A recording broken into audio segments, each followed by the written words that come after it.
Hi guys, welcome back. So today we're going to talk about mental health first aid. I took a mental health first aid class a few months back now, I got certified, so I wanted to talk to you about my experience getting mental health first aid certified. What I did is I put a sticker tab, question tab thing on Instagram, and now I'm gonna respond to you guys' questions. So one of the questions I got asked the most is, what is mental health first aid? What is it about? How is it different than physical first aid? What sort of things do you learn? According to Mental Health First Aid International, mental health first aid is a training program that empowers and equips individuals with the knowledge, skills and confidence needed to support someone experiencing a mental health problem or crisis. It is mostly based on early intervention, aka intervention at the very beginning of mental illness symptoms, but it is useful at all stages, including prevention and treatment. Its goals are to address a significant and global health crisis by addressing a lack of knowledge about mental health problems, combating the stigma and discrimination attached to them, and teaching people how to support others in need in an evidence-based way. Mental Health First Aid was started by Tony Jorm and Betty Kitchener in Canberra, Australia in 2000. And today more than 4 million people worldwide have been trained in mental health first aid,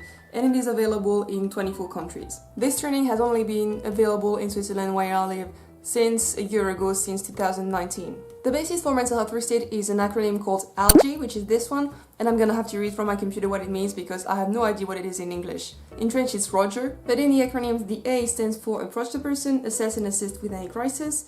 The L stands for listen and communicate non-judgmentally. G is for give support and information. First E is for encourage the person to get appropriate help, so professional help most of the time. And the second E is for encourage other support, so from friends, family and all of that non-professional support. And you learn to put that in action through mental health first aid course. The second question I got was, how did you go about trying to get certified? Did you have to take a course? What organization did you go through?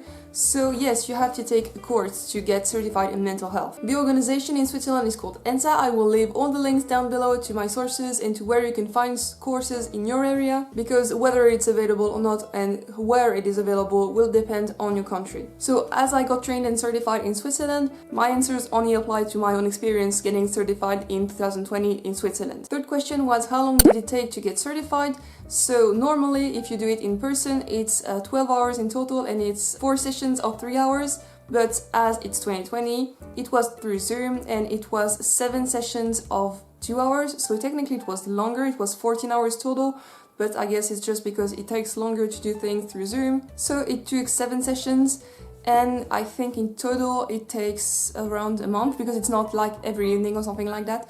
I think whether it is in person or it is through Zoom, I think it both takes around a month. How much did it cost? So at least in Switzerland it was quite pricey. Normal price, the original price is 380 Swiss francs, which is a bit more than $400. But I had an offer, because if you get subsidized healthcare in Switzerland, at least in my part of Switzerland, there was an offer. If you want to know more, you're in Switzerland and you're in the French-speaking area, you can contact me on Instagram, I will give you more detail. But basically, I only had to pay 90 Swiss francs, which is around $100, which is still not very great, not very cheap. I wish it was free for everyone, but currently at least in Switzerland it's not. But I still got a huge discount. Next question was, is there an age limit and how much training does it require? So you don't have to have any prior training, you can come from any background, anyone can take the course, at least in Switzerland again. And about the age limit, you couldn't be a minor. To take the course you had to be at least 18. The next question is there a certificate or other verification at the end? So yes, there is a small exam at the end. It was again through internet and it was something like 8 questions. You could have your book with you, you could have everything you want, so it really wasn't that hard. The next question is, was it difficult? Really, it wasn't difficult at all. How was the course presented? Were the leaders and education providers good? So like I said, we had 7 sessions.